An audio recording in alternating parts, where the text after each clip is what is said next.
Est-ce que tu hésites sur ton orientation ? Si oui, est-ce que tu as déjà pensé à devenir soignant ? Le podcast POV Je deviens soignant t'aide à y voir plus clair dans les métiers de l'hôpital, à faire le tri et à avancer sereinement. Ici, tu vas avoir des lycéens comme toi qui vont poser leurs questions sans filtre. Quelles études ? Quel rythme ? Comment se passent les stages ? À quoi ressemble le quotidien à l'hôpital ? Et des étudiants vont y répondre. Des étudiants des écoles et des instituts de formation paramédicaux qui sont tout juste passés par ces étapes vont partager leur vécu, leurs conseils, leurs galères aussi et leurs réussites. Alors, prêt à les écouter ?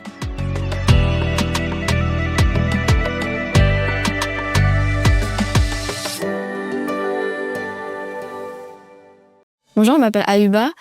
Question que je me pose souvent, est-ce que tu es souvent confrontée à des situations de stress et si oui, comment tu les gères ? J'ai envie de dire c'est une question d'expérience et de vision des choses, de comment toi tu te sens dans ton quotidien.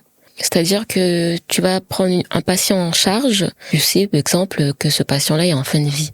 Tu vas créer du lien, t'attacher, mais tu sens que le soir tu rentres chez toi et que ça te mine. Comment tu fais ? Alors moi déjà c'est se renseigner sur le milieu hospitalier, se préparer, parce que c'est un milieu quand même qui est assez compliqué.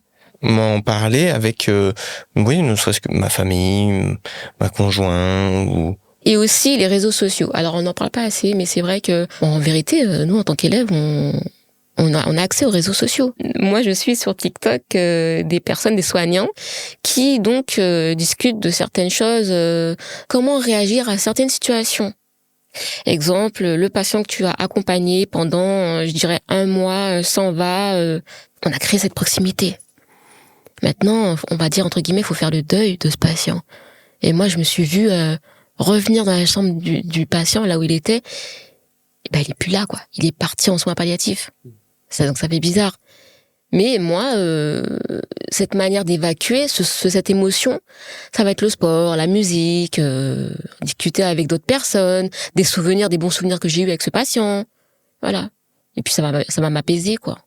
Et d'ailleurs, c'est pareil pour des patients qui peuvent, parce que c'est possible, qui peuvent être violents, mais quand tu en parles ensuite avec ton cercle privé en dehors du milieu hospitalier, qui a une vision extérieure à tout ça, je trouve que c'est très intéressant parce que c'est là où tu vas prendre du recul.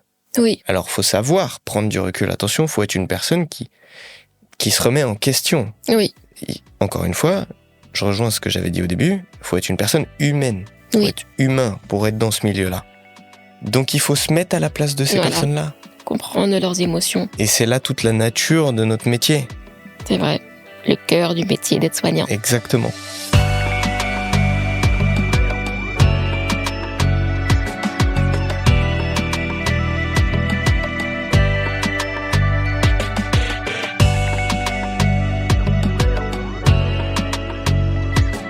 Cet épisode t'a plu ? Abonne-toi au podcast et découvre d'autres métiers de l'hôpital. À bientôt !